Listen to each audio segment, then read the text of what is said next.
How's it going, everybody? Welcome back to another story time, another bedtime reading. It's been 3 days since my last stream, and I'm really sorry about that. I got corona for 2 days. I don't know how that makes any sense, but yeah. Hopefully I'll be able to keep up. Hopefully my voice will be able to keep up with the reading. But yeah, yeah,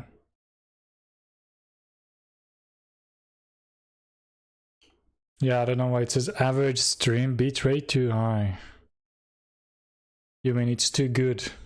Yeah, I got myself some optic fibers internet, and for the first time in many years, I finally can stream on super high quality. I can even stream on 4K if I want. But I'm not gonna do that. I'm just gonna read on 1080p and that's it. Gonna read just one story, just for the funs of it. I don't expect to get any viewers. I don't really care. But whoever finds this, I hope this is gonna help you fall asleep.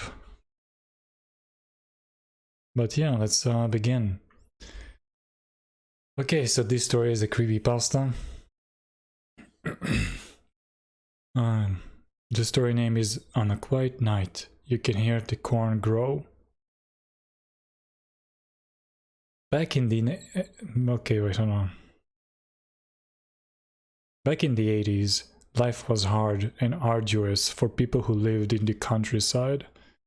There were only a few jobs opportunities other than being a farmer or joining the military.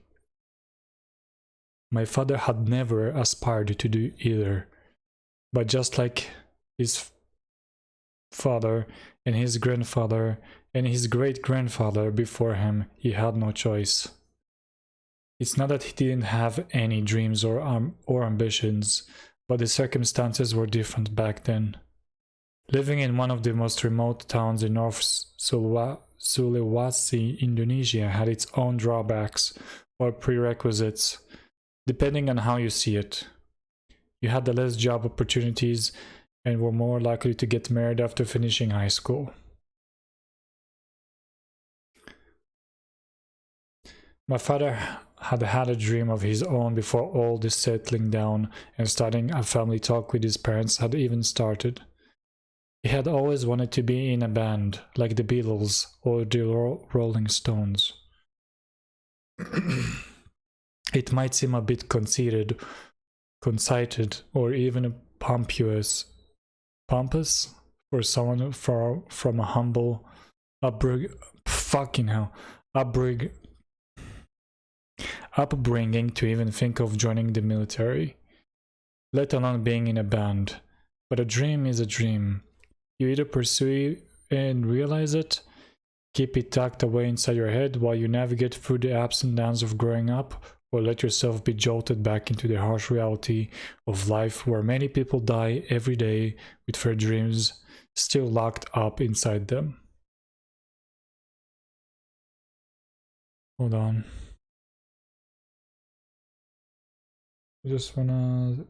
I wish I could put chat somewhere if I could see someone talking.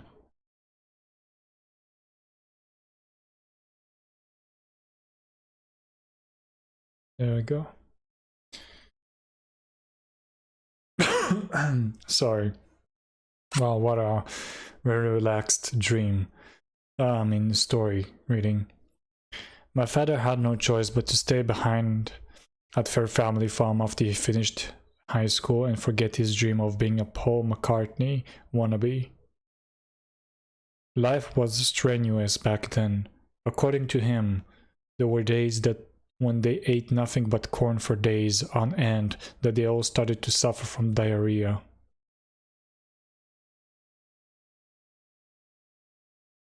We were a bunch of wholesome corn-fed northerners back then. I remember him telling me, while taking a long drag on his Marlboro cigar pinched between two long tar-stained fingers, a distant look on his face. You kids have it easy now. When I was your age, I had no choice but to work at the farm after high school. Sometimes I still feel bitter about it. I was handsome and talented young man back then. I played the guitar and sang really well. People told me I had a beautiful voice, but all I had in store was that farm. Contemplating my life and life in general, never has the saying, youth is wasted on the young. Wrong so true. Wait, doesn't make any sense. Never has the saying youth is so wasted on the young rung so truer. It was heartbreaking that he and so many young people back then had to give up their dreams because of their circumstances. While so many young people these days are wasting their time fooling around, bent on getting hammered and whatnot.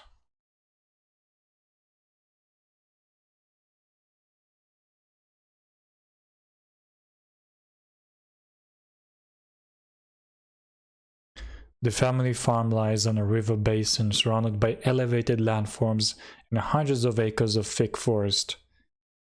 During the rainy season, the farm gets very cold and damp with fog descending from the sloping hills, enfolding everything on its path.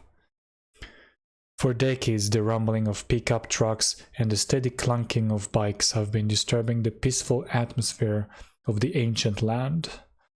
It took my father a 2-hour drive, an additional 30 minutes long bike ride from our little sleepy town to get to the edge of the forest encircling the farm. Then he went the rest of the way on foot because a deep ravine north of the farm made it practically impossible to get there by any other means of transportation. These days he is nearly 90 kilograms of thick bone and carved muscle, a stocky guy pushing 70, courtesy of all that walking and hiking he had endured in his youth.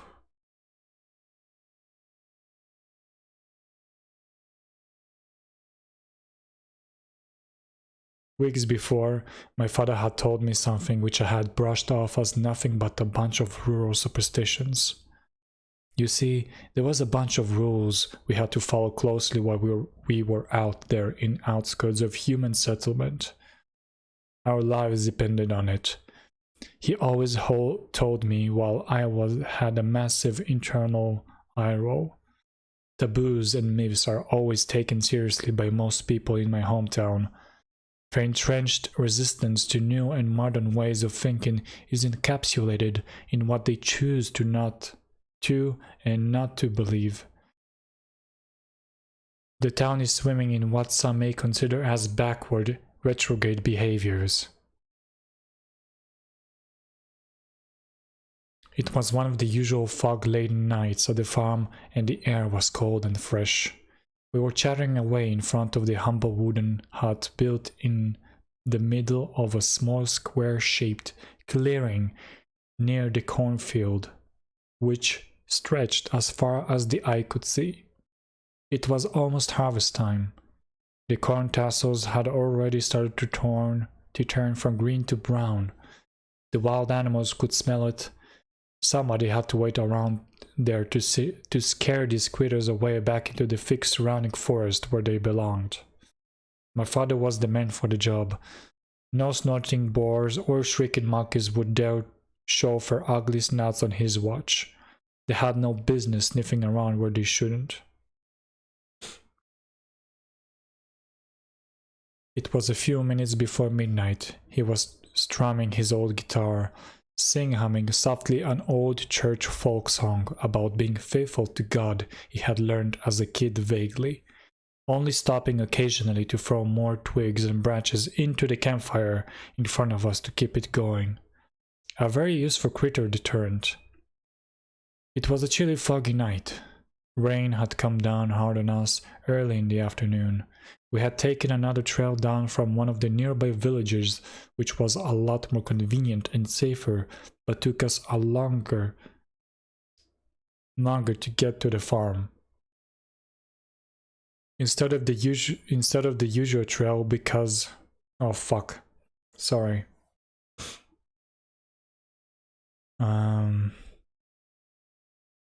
The trail took us longer to get to the farm instead of the usual trail, because we didn't want to get caught in a flash flood should it get worse.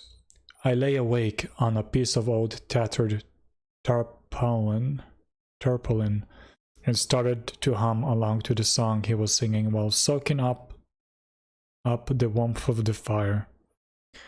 Then I began to whistle. Suddenly he stopped. Why do I read like this? Stabbed? It fucking says stopped. Suddenly he stopped, grabbed my ankle and squeezed it so hard it hurt. Stop it, he muttered under his breath, looking really tense and upset. What? I got up hurriedly and started to look around frantically, expecting to see a rabid macaque approaching or something more sinister. A suffocating knot of dread lodged in my chest. These monkeys had no fear of people and would often be seen wandering into villages to steal food. Don't whistle, he hissed. I turned to look at him in confusion. He shifted on the teak log he was sitting on uncomfortably, silently riveting his gaze up to the darkened hills beyond the tree line ahead. Dad? I followed his gaze but saw nothing in the darkness surrounding the farm. After a few moments of silence, broken only by the sound of the fire cracking and popping, he finally let out a little sigh and looked me in the eye. You don't whistle after the sun goes down around here, he explained, while gently strumming his old guitar again. Why not? I asked. Something might hear you and whistle back. That's not a good thing. Forrest knows. I tried to humor him, then I met his gaze. He was eyeing me intensely as if he were about to slap me. What? There are things out there much older than the forest itself. They had been roaming the forest so long before our ancestors set foot on this land. He explained in a somber tone. These beings dwell deep in the wilderness, away from human settlements, in the most remote parts of the forest and the mountains surrounding it.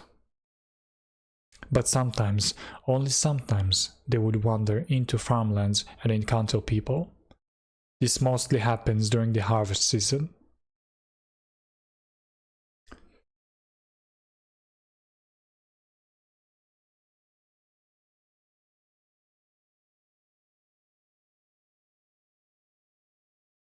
What will they do if they see people? I asked, suddenly feeling uninterested and scared at the same time. You know, Mr. Marcus, he threw a big log into the fire, ignoring my question. The crazy old guy from church? Yes, I replied quickly. Mr. Marcus was some sort of a legendary clown among the kids in our little town.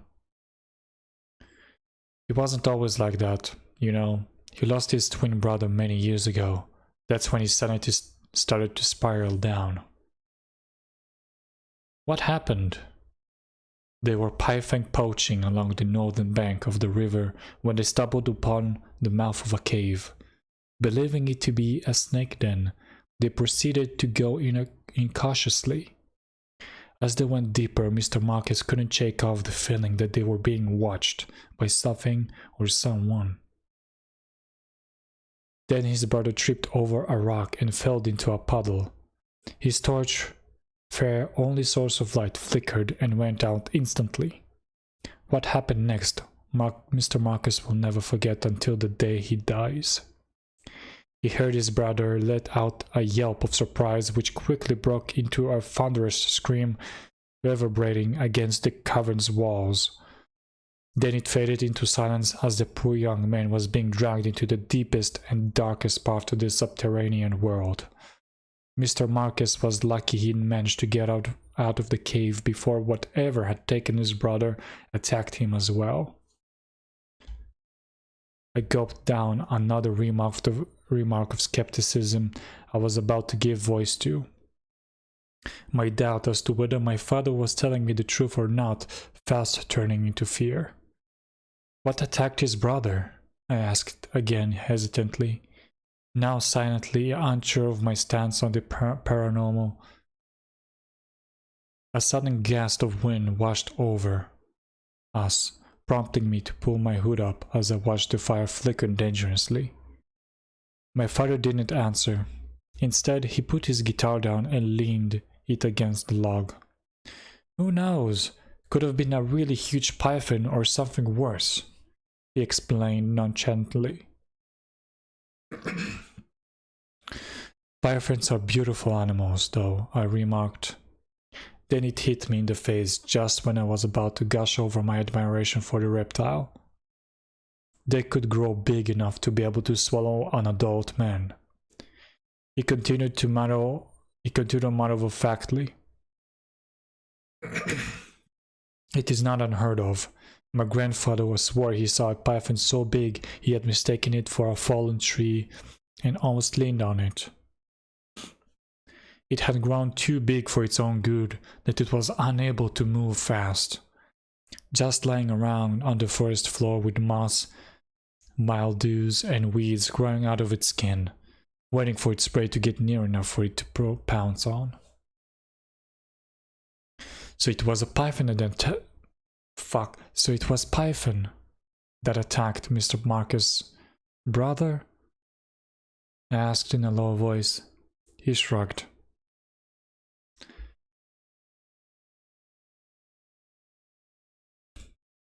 Like I said, it was too dark in the cave. They could not even see their own hands. But I'd like to believe he knows more than he lets on. It must have been really traumatizing for him to watch his brother being attacked like that. My point is, there are things out there, son, that may or may not be a threat to us. Things that we do not fully understand. Things that may prey on people, so it's best if you have some respect for nature. I don't get it, I said, scratching my head in confusion. Are there any beings far more dangerous than pythons in the forest? Who just warned me not to whistle? I'm not sure if that could be mistaken for a mating call by any snakes out there. He looked down at his feet and sighed, then rose back to his full height. Come, he said, pulling out a small flashlight from his pocket. I want to show you something. I followed him down a small path eastward leading through the cornfield. We walked in silence for a few minutes on the increasingly overgrown track as it gently curved up over a hillock. Then we stopped only a few feet from the tree line. Wait here, he whispered. I nodded obediently. Watch your distance. In the dimmed moonlight, I watched him wobble up the rest of the way towards the edge of the forest adjacent to a small cliff northward before disappearing behind a thick curtain of grass surrounding a huge durian tree. I pulled my jacket tighter and stood there listening to deadwood snapping under my father's soles and the chitter and whistle of insects surrounding the farm. We were warned to always be careful and watchful when walking under a fruit-bearing durian tree, as the fruits tended to fall off by themselves when ripened, which could crush your head into a pulp. Sorry. My father returned minutes later, carrying a huge durian with both hands. I looked at him quizzically as we walked back to our humble hut in the clearing. You see this durian? He asked me as he settled down on the log by the fire. It's huge, I grinned greedily.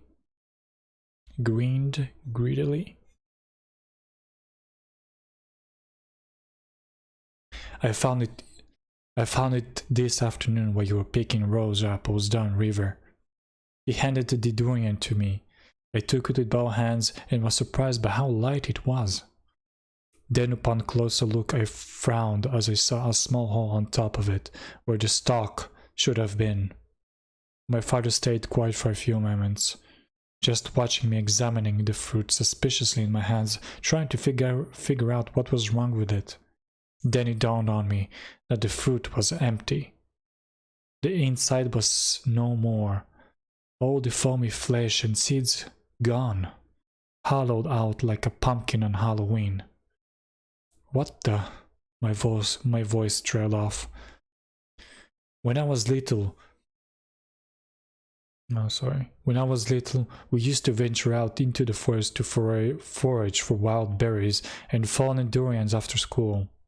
Whenever we found a durian with a hole cut into it like that one, he pointed out at the broken husk in front of me.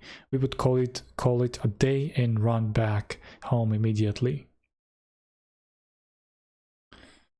What could have possibly eaten a durian like that? Surely not a human.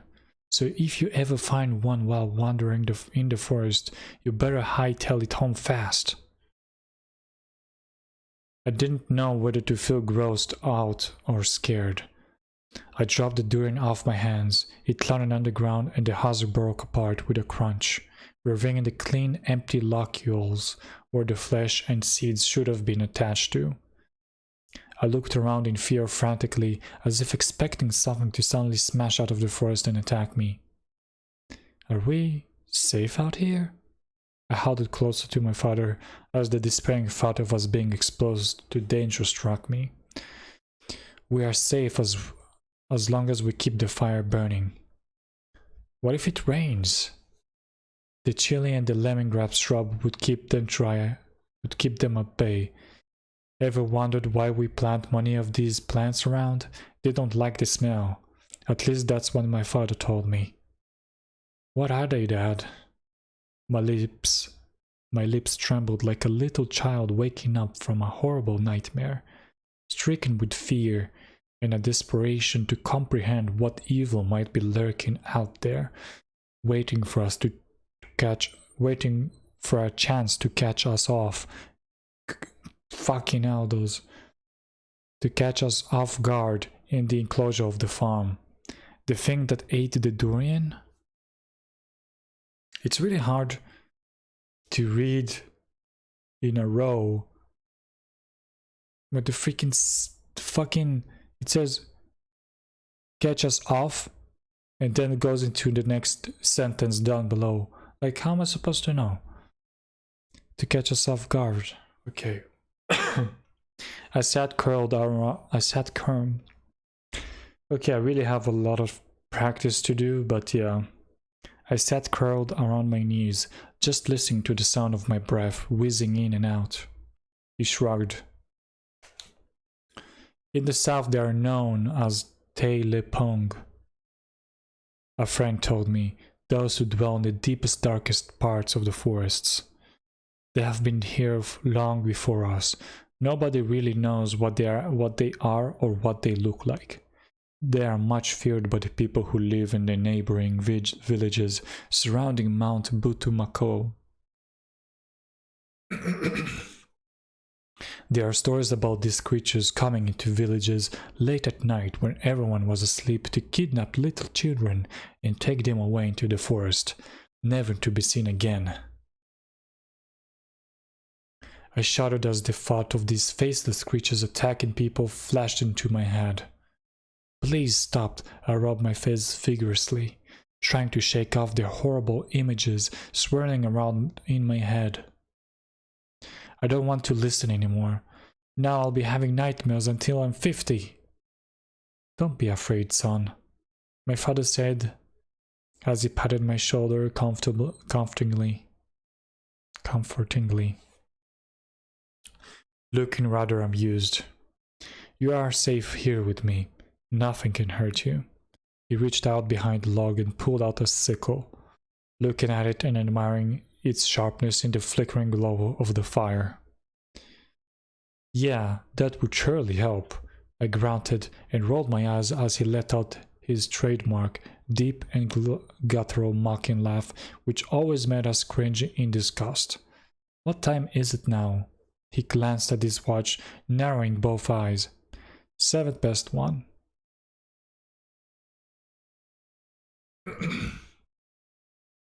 I guess I'll just go to sleep again. I'm sorry. I guess I'll just go to sleep then. I got to my feet, yawned, and stretched. Good night. Good night, my son.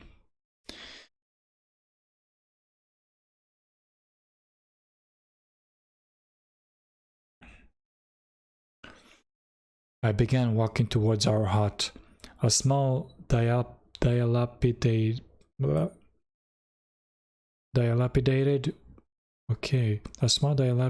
wooden structure that slouched under a shady mangosteen tree. I lay down on the old mattress, which was too small for me to stretch out on. I closed my eyes and listened to my father, who remained outside, strumming his guitar gently by the fire. I was already on the cusp of passing out when I heard it. A distant growl reverberating throughout the basin. It was coming from the deep within the forest due east. Fuck. Okay.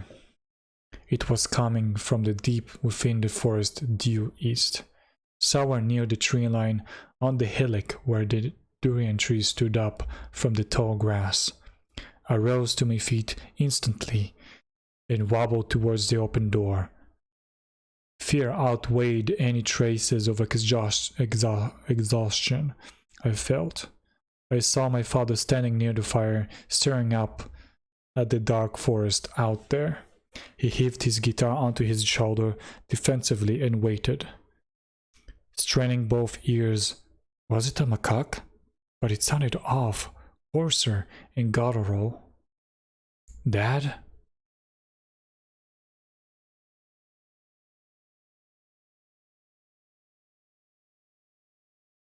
I said in a low whisper. He didn't answer. He leaned down slowly to put his guitar on the ground, both eyes still locked on the hillock, and quickly grabbed his sickle. Then I almost jumped out of my skin when I heard something which sounded like twigs and dried leaves breaking under the weight of something as, whatever it was, moved slowly amongst the trees in the dark. There was an old farmer's saying, "On a quiet night you can hear the corn grow." When it's so quiet in the dead of night, you can hear the stalks crackling and popping. At first, I tried to brush it off as just that. Plus, me, being so listless after a long, boring day, might have contributed to my paranoia. But the saying might have been meant to be a warning. There were nights at the farm when it was eerily quiet, that I could almost hear my own heartbeat and blood rushing through my veins, as if the whole land was holding its breath in anticipation or in fear of oncoming danger. "Dad?" I called out again, slightly louder. He snapped out of his trance and turned to look at me. "My gun!" he whispered. I looked around and spotted a long hunting rifle leaning against the wall in the corner next to me.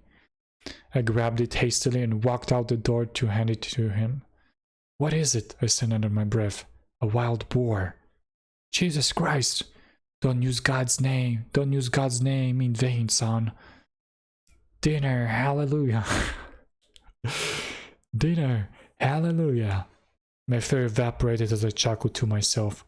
"You stay here," he said, and began running towards the small path leading up to the hillock. Muzzle trained on the tree line far ahead, wet dirt flying up in his wake. "Dad, be careful," I yelled hesitantly as I watched the outline of his grey army jacket dissolving into the darkness before me. Then I settled down on the log uncertainly and began drawing a circle on the ground with the sickle he had left behind. 10 minutes had passed. I threw more dry twigs into the fire as I looked up towards the darkened hillock and strained my ears, listening for any sound in the silence of the night. I could no longer hear the chirping and buzzing sounds of insects. It was too quiet. I could feel the hair on the back of my arms standing up.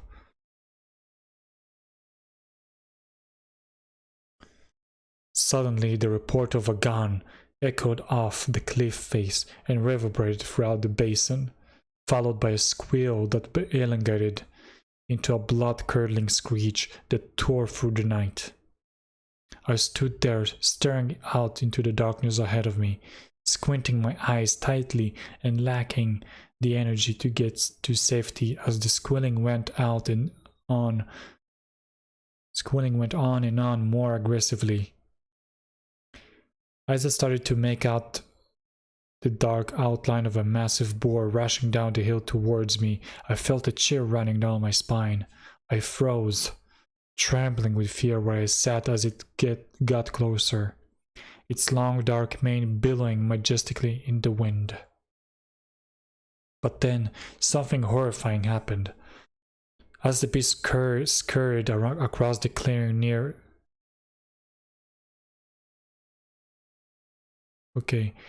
As the beast scurried across the clearing near the edge of the cornfield, just beyond the reach of our flickering campfire, a long, gaunt-looking hand suddenly shot out from behind the tall corn stalks. It spread out in the air towards the approaching boar, each digit ending in a horribly long, curved claw. It slashed nimbly at its prey, claws sinking viciously through skin and muscle, then dragged the poor animal hard across the ground into the darkness. The boar's squeal was cut off abruptly. I scrambled backward immediately. Fuck! I scrambled backward immediately and curled up against the log in terror. Still holding the sickle in one hand, eyes locked on the edge of the cornfield. My whole body ached with tension, but I found myself unable to move. Fear froze me in place. It dissolved the last bit of my wariness and made me suddenly hyper-aware of everything around me. Deep in the darkened enclosure among rows of cornstalks, a big pair of yellow eyes had caught the glow of the campfire as the thing peered at me in silence. It just sat there and stared. After a while, it crawled away slowly, and then it was gone.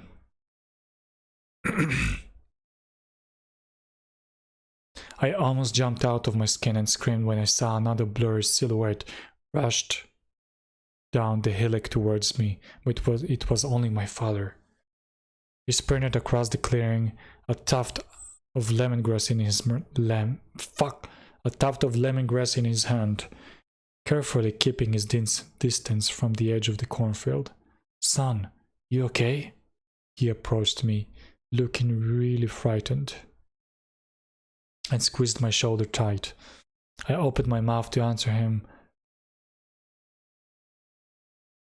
but then a loud screech rang through the cornfield. "Get inside," he whispered dismissively under his breath as he quickly threw the lemongrass blades into the fire. I nodded and shuffled quickly towards the hut. "Close the door." I climbed back inside the hut for protection and to wait for sleep to overcome my mind. It had been a night too cold and horrifying for the sleep-deprived like myself to stay awake. I needed to fall into a deep slumber in anticipation of another long, tedious day ahead awaiting for me. As I closed my eyes and drifted off, my heart still pounding in my chest, breath whizzing in and out heavily, another sound yanked me back into wakefulness. The same guttural squeal of pain coming from somewhere deep in the forest, like the howl of a dying animal. It echoed down the basin and floated through the cornfield upon a gust of wind. The corn stalks started to pop and crack in unison. an eerie choir of discordance, which was harassing the stillness of the night.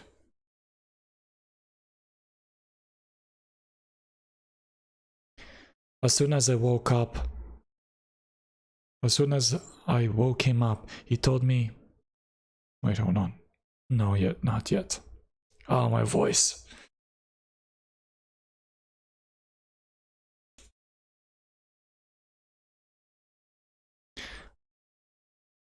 I was awakened a few hours later by the warmth of a sunlight pouring from the small rectangle window.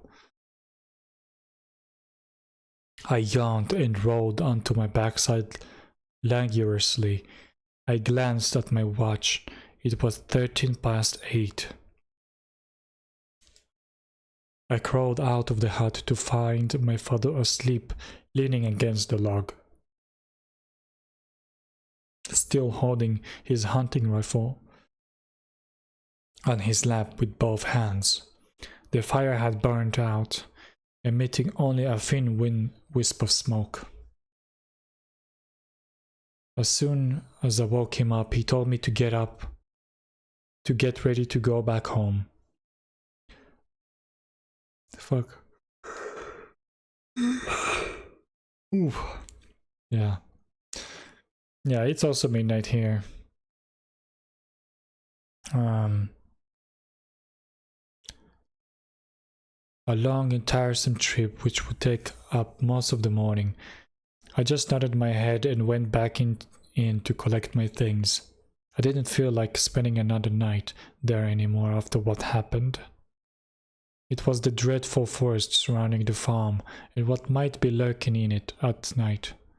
The thing with horribly elongated limbs, reminiscence of an orangutan or a macaque. But surely there are no orangutans in Sulawesi. They are only found in Borneo and Sumatra. Besides, that creature I saw was much more massive than anything else I had ever seen. Also, macaques are neither predators nor meat eaters.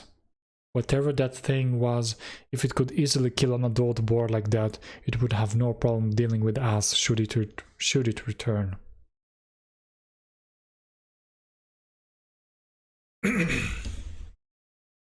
My father didn't speak much as we made our way back to the nearest village up north.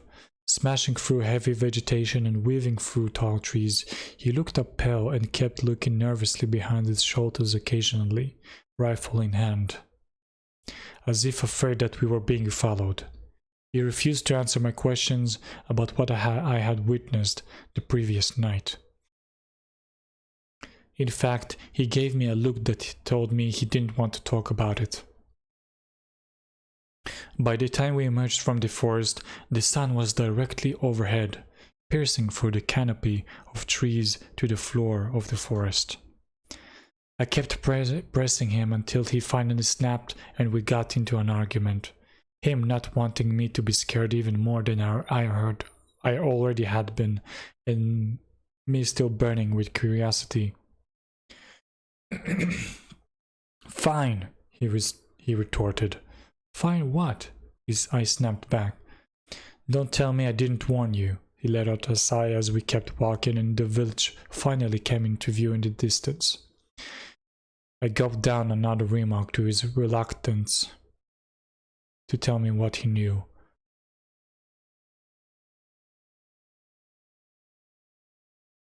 We walked in silence for a few minutes as he clenched his jaw, unsure as to how he was going to break it to me. I found the boar this morning, while you were still asleep, he muttered, on the river bank. Was it dead? Was it dead? Yes. Suddenly I found myself torn between fear and even more curiosity. How? My voice trailed off. I had a feeling I already knew the answer. There's a very good reason why these creatures are much feared. Remember what I told you about the durian I found last night? My eyes went round with fear instantly as he glanced at me with a knowing look. The creature you saw attacking the boar. The creature you saw attacking the boar, that's how it eats the fruit.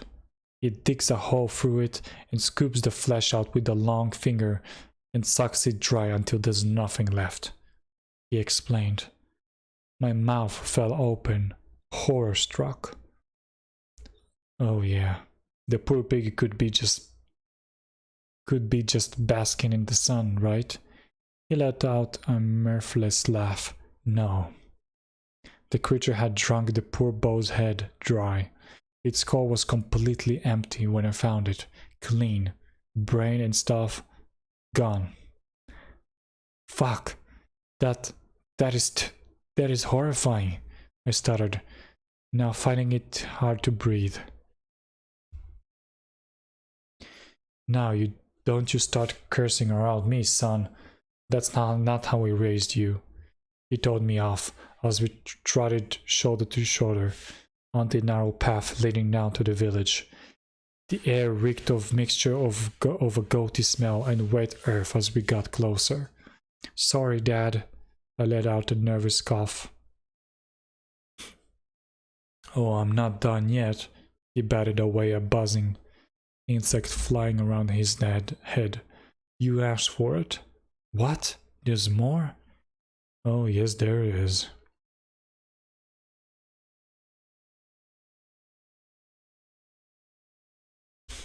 My eyes went wide. There are only a handful of people, including my father and some others, who knew about this, and he told me before he died. I wish he hadn't. Such an unusual man with a weird sense of humor your grandfather was. He had reckoned it. He had reckoned it would be funny to scare me like that. It was not. Told you what? I asked expectantly and reluctantly. He turned his head to look at me again, and then he leaned in closer as he whispered. The villagers found his body in the cave. His face was merely inches from mine. Mr. Marcus's twin brother. The creature did the same thing to his head. Ooh. And that's the story. With a shitty amateur reader, narrator like me.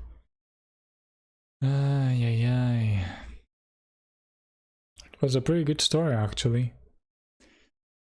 My voice is gone because the corona. I was coughing a lot, and yeah.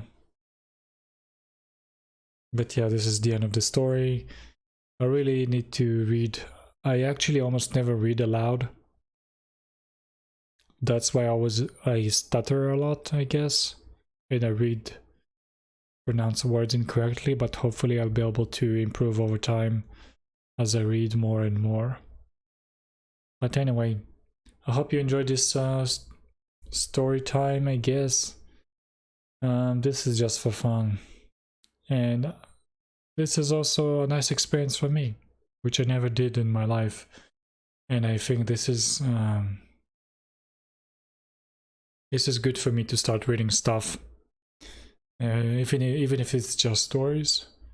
Anyway, I hope you have a good day, good night, good afternoon, whatever you are. And I'll see you next time. Goodbye.